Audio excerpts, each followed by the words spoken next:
Alors, c'est ça. Laissez-moi peut-être quelques instants simplement pour vous présenter l'IRSST. Vous rappelez que l'Institut de recherche où je travaille a été fondé en 1980 et c'est un institut de recherche privé à but non lucratif et qui contribue en fait à subventionner et à réaliser des recherches. Donc, on est plusieurs ici issus de cet institut de recherche. Et évidemment, les données de l'Écotest, c'est en étant la première enquête québécoise sur les conditions d'emploi et les conditions de travail, c'est évident que cette masse d'informations vient donner un levier potentiel très important, en fait, pour différents types d'activités au sein de notre organisation. Vous avez entendu parler ce matin déjà des représentants de notre groupe de connaissances et surveillance statistique qui, depuis des années, en fait, depuis la création, produisent, développent et analysent une série d'indicateurs statistiques qui servent en fait à orienter les thématiques de recherche autour des travailleurs qui sont ciblés comme étant les plus à risque de lésions professionnelles. À ce jour, bien sûr, on s'appuyait essentiellement sur les lésions professionnelles indemnisées. Et vous voyez le potentiel qu'offre finalement Écotest qui permet maintenant d'offrir un portrait global, en fait, de l'ensemble de ces lésions professionnelles et pas seulement celles qui aboutissent et qui sont indemnisées par la CSST, ce qui fait en sorte que tous les calculs de ces indicateurs pourront s'enrichir de cette base-là. Alors, évidemment, un deuxième groupe non négligeable de personnes qui sont très heureux que cette enquête existe enfin, c'est tout le groupe des chercheurs en santé au travail qui développent différentes programmations de recherche, qui réalisent aussi des projets sur différentes thématiques. Et je vais en profiter cet après-midi, en fait, pour un peu vous montrer l'éclairage que les données de l'Écotest apportent dans les travaux que nous réalisons depuis une vingtaine d'années, qui s'intéressent à la diversité, en fait, des populations et à l'aménagement des situations de travail. Quand on parle de diversité, bien, dans un milieu de travail, on a des hommes et des femmes. On a aussi des jeunes, des gens au mi-temps de la vie, des travailleurs dans la quarantaine, des travailleurs 55 ans et plus, et on commence même, si vous vous promenez chez Renault Home Depot, Rona, on voit de plus en plus ces travailleurs dans la soixantaine qui reviennent sur le marché du travail et qui occupent des emplois, dans certains cas à temps partiel. Donc, depuis effectivement une vingtaine d'années, avec les travaux, en fait, initiateurs d'Esther Cloutier, qui avait commencé à s'intéresser à la dimension des âges pour essayer d'explorer les données qui concernent les lésions professionnelles. On s'était posé à l'époque des questions sur y a-t-il des taux de fréquence, des taux de gravité, des scénarios d'accident, en fait, qui diffèrent selon l'âge des travailleurs, ou est-ce que c'est des profils qui sont semblables? Ce qu'on avait trouvé à l'époque et qui se perpétue depuis, c'est qu'effectivement, le taux de fréquence des lésions professionnelles varie en fonction de l'âge. On a toujours une même type de relation, c'est-à-dire les jeunes travailleurs de 25 ans et moins présentent la plupart, presque toujours, dans plusieurs pays industrialisés aussi, un taux de fréquence des lésions professionnelles plus élevé, quoiqu'au niveau du taux de gravité, les résultats vont plutôt dans le sens inverse. On avait aussi montré à l'époque que les scénarios d'accident dans un même type de groupe d'emploi variaient également en fonction de l'âge. Évidemment, se sont posées des questions, et ce sont des questions qu'on se pose toujours. Est-ce que ces différences au niveau des indicateurs de lésions professionnelles sont à mettre en lien éventuellement avec des conditions d'emploi, des conditions de travail qui varient en fonction de l'âge? Et on a, depuis plusieurs années, commencé à documenter ces différences dans différents secteurs d'activité. Avec l'Écotest, ça nous permet enfin de refaire ce genre d'analyse différenciée en termes de conditions d'emploi, conditions de travail, sur un échantillon représentatif, en fait, de la population québécoise. À l'intérieur de ces thématiques-là, au cours des 5-10 dernières années, on s'est posé la question suivante. Y a-t-il des conditions de travail et d'emploi dans nos organisations qui font en sorte que les travailleurs plus âgés, effectivement, semblent pouvoir développer ce qu'on appelle des stratégies de prudence, donc des manières de faire le travail qui, grâce à l'expérience, leur permettent de se protéger des risques. Quand on parle de stratégie de prudence, je voudrais simplement vous préciser qu'il ne s'agit pas seulement de stratégies individuelles, mais ce qu'on voit beaucoup, ce sont des stratégies collectives et même organisationnelles qui permettent finalement de protéger ces collectifs de travail de certains risques liés à la nature même du travail qu'ils réalisent. Et tout dernièrement, évidemment, dans le contexte de mutation démographique, vieillissement de la main-d'œuvre dans nos organisations, entrée un peu plus marquée de nouveaux travailleurs, de jeunes travailleurs dans ces organisations, une question de l'heure actuellement qui est: est-ce que ces stratégies de prudence développées avec l'expérience peuvent se transmettre effectivement aux jeunes travailleurs qui rentrent dans les milieux de travail pour peut-être réduire la vitesse d'usure liée au travail, et quelles sont les conditions qui facilitent cette transmission de ces savoir-faire de prudence? Donc,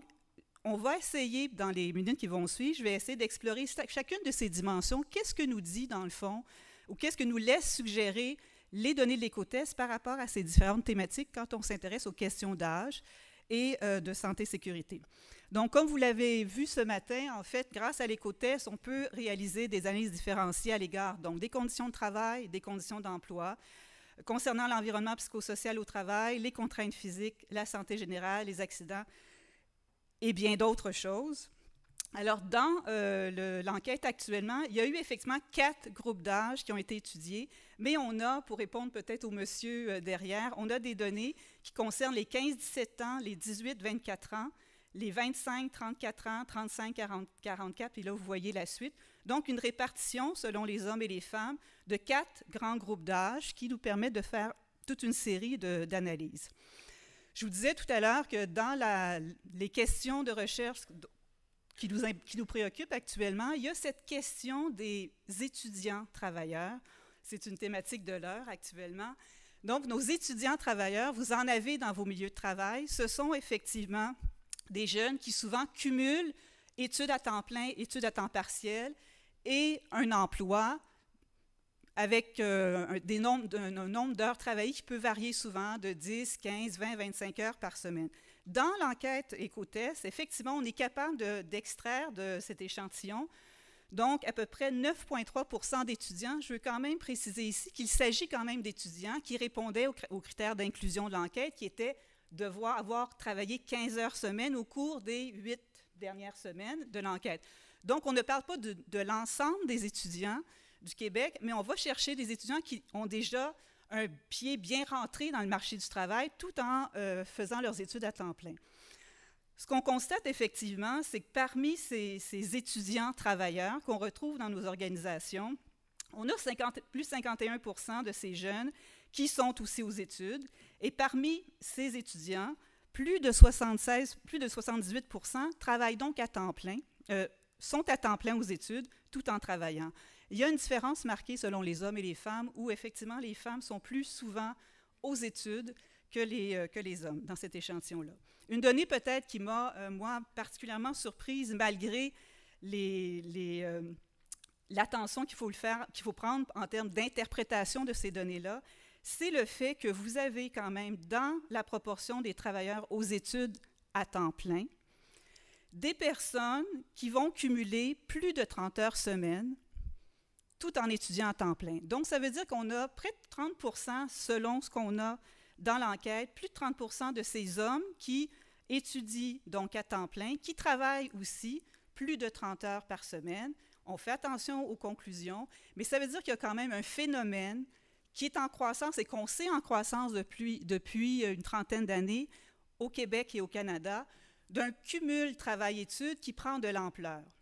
Alors, je vous avoue que même si on travaille sur ces questions-là depuis 4-5 ans, j'ai été grandement surprise de l'importance, en fait, de cette conciliation, ce cumul travail-études qu'on retrouve chez nos étudiants actuellement. Et vous voyez que c'est effectivement non négligeable non plus chez les femmes qui, pour plusieurs d'entre elles, il y a presque 20 %, un petit peu moins de 20 % des femmes qui vont effectivement, semblent travailler plus de 30 heures par semaine tout en étudiant à temps plein. Donc, c'est un phénomène qu'on connaît, qu'on sait en croissance.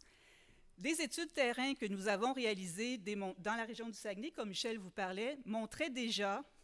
que chez des étudiants universitaires et collégiaux, ces jeunes avaient en moyenne une durée de sommeil de 6 heures par nuit, que ce soit la fin de semaine ou la semaine, et qu'en plus, quand ils répondaient à des questionnaires sur l'état de fatigue générale, on avait près de 40 % des jeunes femmes qui rapportaient, selon les échelles validées des questionnaires sur la fatigue générale, un profil de fatigue qui aurait mérité une consultation médicale. C'était vrai pour 20 % de ces jeunes hommes qui étaient âgés en moyenne, dans l'étude que nous avions, de 19 à 21 ans. Donc, le modèle de l'adolescent qui ne fout rien, je ne suis pas capable de l'entendre.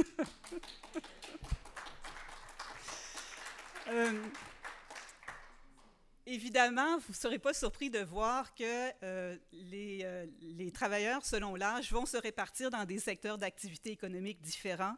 On a toujours un peu en tête cette idée des emplois jeunes dans le commerce de détail, dans l'hébergement, la restauration.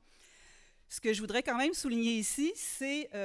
malgré tout une concentration de près de 30% des jeunes qui se retrouvent dans des secteurs primaires, la construction, dans des secteurs aussi en soutien à la production. Donc, ce sont aussi des secteurs, dans certains cas, présentant de forts niveaux de risque pour lesquels ces jeunes-là vont rentrer en emploi. Donc, une attention aussi particulière, pas seulement sur les emplois de transition qu'on a beaucoup chez les jeunes dans les secteurs commerce, hébergement, mais aussi dans des secteurs plus classiques qui nécessitent donc que des conditions d'intégration soient mises en place pour assurer leur intégration sécuritaire et compétente.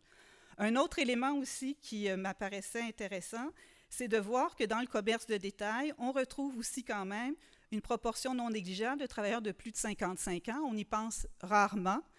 mais ces travailleurs plus âgés aussi se retrouvent dans ces secteurs de services du commerce de détail, ce qui fait en sorte qu'il y a une différence effectivement des secteurs investis selon l'âge, mais on a aussi des secteurs où on est capable de travailler en fait dans le spectre des âges pour des emplois plus jeunes et auprès de personnes qui sont plutôt à la fin de leur parcours professionnel. Pour ce qui est des catégories professionnelles, une surprise, je vous avoue vraiment, c'est de voir effectivement concentrer en fonction des regroupements que les chercheurs ont fait des COTES, donc dans cette grande catégorie professionnelle dite de manœuvre, un fort pourcentage en fait de jeunes travailleurs, donc des travailleurs qui rentrent sur le marché du travail dans des emplois plus physiques, mais aussi des travailleurs âgés, donc de 55 ans et plus, qui se retrouvent aussi dans ces emplois-là. Et on sait par ailleurs sur des études terrain que cette exposition à différentes contraintes physiques peut éventuellement faire en sorte qu'il peut devenir pénalisante pour certains travailleurs en fin de parcours professionnel. Et vraiment, ça a été une surprise pour nous de constater qu'autour de ce grand groupe professionnel-là, on pouvait peut-être avoir des actions, effectivement, qui touchent à la fois les jeunes qui rentrent et qui peuvent bénéficier également aux travailleurs plus âgés qu'on souhaite, semble-t-il, retenir plus longtemps dans nos milieux de travail. Pour ce qui est de la question sur la précarité, Luc en a parlé, on en a parlé ce matin, simplement pour vous dire qu'effectivement, plus particulièrement concernant la précarité contractuelle, on retrouve une proportion effectivement plus élevée de femmes et de jeunes à ce niveau-là. C'est quelque chose quand même qui était relativement connu, qui se confirme encore dans cette enquête. Si on rentre maintenant plus précisément dans la nature du travail, donc ce que les gens font comme travail, on voit effectivement encore une différence en fonction de l'âge, de la répartition, la proportion en fait des travailleurs qui sont exposés souvent ou tout le temps à différentes contraintes physiques selon l'âge. Donc, on voit effectivement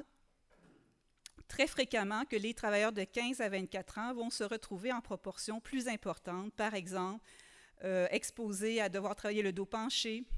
à devoir maîtriser des gestes répétitifs des mains et des bras, de fournir des efforts sur les outils, de manutentionner des charges lourdes. C'est quelque chose qu'on avait déjà vu dans les enquêtes de santé sociale du Québec en 1998, qui se confirme encore en 2012, mais peut-être quelque chose qu'on avait moins souligné à cette époque-là, c'est le fait qu'on retrouve effectivement près de 50% des travailleurs de 55 ans et plus qui ont à exercer un travail qui nécessite des gestes répétitifs des mains et des bras. Si je vous parle de ce facteur, c'est que plusieurs études en fait ergonomiques réalisées sur le terrain dans différents secteurs d'activité en Europe particulièrement ont mis en évidence que dans les facteurs qui étaient les plus pénalisants pour le maintien en emploi des travailleurs vieillissants était l'exposition à de fortes contraintes de temps. Donc, dans des études qui avaient été réalisées, par exemple, comme chez Renault, on se rendait compte que sur des postes à cadence élevée, fort taux répétitif, les travailleurs plus âgés de 55 ans, 60 ans, peinaient à pouvoir tenir effectivement la cadence. Donc, ce résultat-là nous inquiète un peu quand on considère la réflexion sur que peut-on mettre en place, que peut-on améliorer au niveau des conditions de travail pour permettre aux travailleurs plus âgés de se maintenir en poste. Donc, devoir effectivement faire du travail répétitif peut faire en sorte qu'avec l'avancée en âge, ces personnes-là aient de plus en plus de difficultés à tenir sur ces postes-là et que seule l'expérience ne permette pas finalement de développer des modes opératoires, des façons de faire qui les maintiennent sur ce type d'emploi. Quand on regarde au niveau du cumul des contraintes physiques, encore une fois, on constate, si on regarde plus précisément en fait l'indicateur général de contraintes, que les jeunes sont plus souvent, en plus forte proportion exposés en fait à plus de 4 contraintes de travail. On retrouve aussi la même chose au niveau des jeunes travailleurs pour ce qui est des contraintes au niveau des membres supérieurs, des contraintes pour le dos également. Donc, comme en 98, l'écotest nous permet d'établir une relation en fait avec le nombre de contraintes physiques auxquelles on est exposé et un risque plus élevé de lésions professionnelles qui se confirme encore dans cette enquête. Au niveau de l'environnement psychosocial,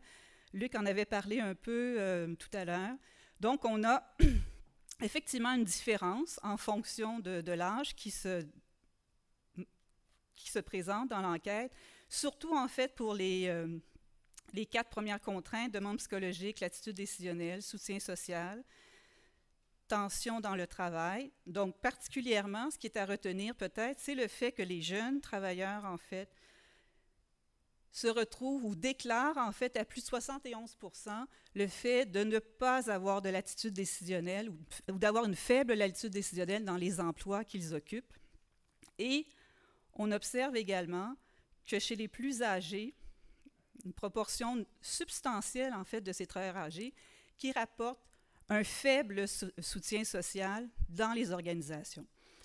Si j'ai pointé ces deux facteurs de l'environnement psychosocial,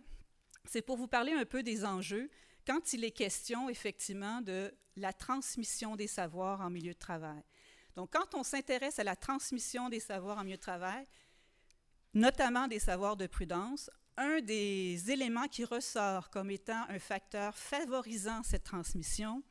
c'est la force du collectif de travail. Donc, les études terrain qu'on a réalisées dans les services de santé, qu'on a réalisées dans l'aéronautique, qu'on a fait dans le secteur du cinéma, tous pointent sur le fait que si on a une équipe de travail, un collectif de travail soutenant et accueillant, ce sont des conditions qui facilitent en fait la transmission des savoirs, qui sont à la fois bénéfiques en termes de prévention des lésions professionnelles et qui permettent également aussi de maintenir une certaine performance organisationnelle. Alors, considérant que les travailleurs âgés sont souvent interpellés pour pouvoir faire cette transmission, savoir que plus de 60% d'entre eux considèrent qu'ils doivent composer avec un soutien social faible dans leur entreprise, dans leur organisation, nous apparaît préoccupant par rapport à la mise en place de conditions qui peuvent favoriser cette transmission des savoirs. De la même manière, on sait aussi l'importance de la latitude décisionnelle, donc l'importance de pouvoir avoir un certain contrôle sur la manière dont je fais quand effectivement je rentre en emploi et je dois me développer des modes opératoires lorsque je suis en apprentissage de modes opératoires, de façon de faire. Donc, le fait de savoir que les jeunes se retrouvent effectivement dans des situations à très, très faible latitude décisionnelle, donc plus faible marge de manœuvre sur leur façon de travailler, nous questionne beaucoup sur ces conditions qui sont mises en place pour faciliter l'apprentissage lorsqu'ils arrivent sur le marché du travail. Dans le même esprit, quand on regarde effectivement que plus de 51% de nos travailleurs âgés rapportent d'avoir un travail émotionnellement exigeant, ça fait écho beaucoup à des travaux que nous avons réalisés dans le secteur des services, particulièrement dans les soins à domicile, où on a pu remarquer effectivement que dans les équipes d'auxiliaires familiales et sociales, qui devaient effectivement composer avec une clientèle assez lourde,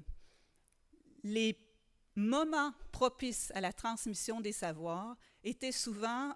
plus difficiles lorsqu'on se retrouvait dans des situations où on devait gérer un travail qui était demandant émotionnellement. Donc, encore une fois, c'est ce genre d'indicateurs-là nous simplement lève peut-être des drapeaux en disant, mais est-ce qu'on réussit à mettre en place des conditions qui, favorisent l'intégration de ces jeunes travailleurs dans les milieux de travail et donnent des conditions propices pour que les travailleurs en place puissent effectivement les intégrer et puissent partager, transmettre leur savoir d'expérience. C'est une question qu'on pose quand on regarde ce genre de résultats. Maintenant, concernant les accidents de travail, je vous avoue, ce n'est pas vraiment une surprise, mais ça vient confirmer le fait qu'effectivement, chez nos 15-24 ans, on a toujours un taux de fréquence ETC d'accidents de travail qui est plus élevé que pour les travailleurs plus âgés. Ce qui est intéressant ici, c'est que c'est un taux de fréquence d'accidents qui ne touche pas simplement les lésions professionnelles dites indemnisées par la CSST, puisqu'ici, on prend un portrait global, mais sachant aussi que dans ce type d'indicateur, comme on vous l'a expliqué ce matin, on exclut en fait tout ce qui concerne les douleurs qu'on a plutôt documenté au niveau des TMS, que Suzanne va sûrement vous parler tout à l'heure davantage, non? Alors, je me suis concentrée uniquement sur les accidents, considérant qu'on se partageait un peu les données. Donc, on est encore dans ce même modèle, dans le fond, qui établit une relation entre le fait que le taux d'accident, effectivement, le taux de fréquence d'accident chez nos jeunes est encore presque 2 fois plus élevé, en fait, que pour l'ensemble des travailleurs. On a essayé de faire un peu une relation entre le fait qu'on avait souvent chez les jeunes travailleurs une précarité contractuelle et le taux de fréquence ETC des accidents de travail. C'est un résultat, bien sûr, qu'il faut interpréter avec prudence et qui nous amène peut-être à considérer l'intérêt, je pense que ce n'est pas la première fois qu'on le dit aujourd'hui, de travailler avec un échantillon encore plus vaste pour des prochaines enquêtes qui nous permettrait effectivement de documenter davantage ce type de relation qui semble tirer sur le fait que ces jeunes qui sont en précarité contractuelle présentent en fait un taux de fréquence d'accident plus élevé que ceux qui déclarent ne pas être en précarité contractuelle. Alors, en termes de conclusion, je voudrais simplement vous préciser l'importance en fait de la complémentarité des données qui nous permettent d'apporter en fait l'enquête Écotest. Jusqu'à maintenant, au niveau des indicateurs en fait qu'on produisait en matière de santé et sécurité, du moins dans notre organisation, on s'appuyait essentiellement sur le portrait. On faisait essentiellement un portrait de l'univers des lésions dites professionnelles indemnisées au Québec. Et on avait effectivement dans ce bassin d'informations des données sur la nature des accidents, le siège. On était capable de dessiner un portrait un peu du type de lésions professionnelles qui se passaient, mais qui étaient indemnisées par la CSST.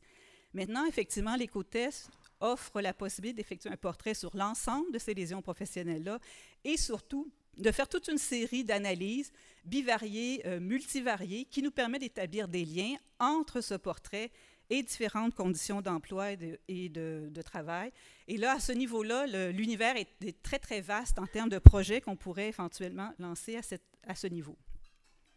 Donc, quand on fait un focus un peu sur cette question de l'âge et la SST,